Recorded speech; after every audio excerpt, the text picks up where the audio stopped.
Tinupok ng apoy ang isang poultry farm sa San Jacinto, Pangasinan. Tutukan sa report.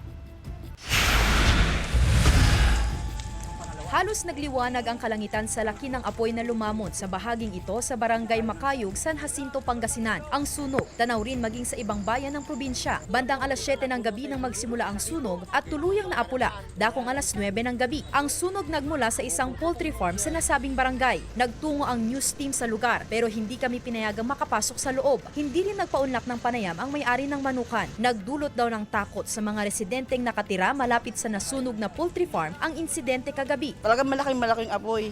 Pagkatapos, nagtakbuhan na lahat-lahat. Yung sa barangay namin, tumawag na ng mga bombero. Nagtulong-tulong ang lahat. Nakausap ng news team ang isang trabahador ng manukan na nagsabing nagmula ang sunog sa nag-spark na gamit sa loob. Sinubukan pa raw na apulahin ang sunog pero mabilis ang pagkalat nito hanggang sa tuluyang matupok ang poultry farm. Wala pong nadamay or na-affected na tissue or second po doon sa sa poultry. Kasi nag-harvest na po sila last year. Sa isang drone video na ibinahagi sa GMA Regional TV, kita ang lawak at tindi ng pinsala ng sunog. Gawa sa light materials ang manukan. Ayon sa BFP, umabot sa ikatlong alarma ang sunog. Wala namang naiulat na sugatan sa insidente. Hindi rin matukoy kung magkano ang danyos. Pumalat po yung sunog through heat transfer. Alam naman po natin na yung outside factors, gaya ng hangin, nagkakaroon po yan ng absorption ng heat from one structure to the other. Patuloy ang investigasyon ng otoridad sa nangyaring sunog. Sandy Salvacio,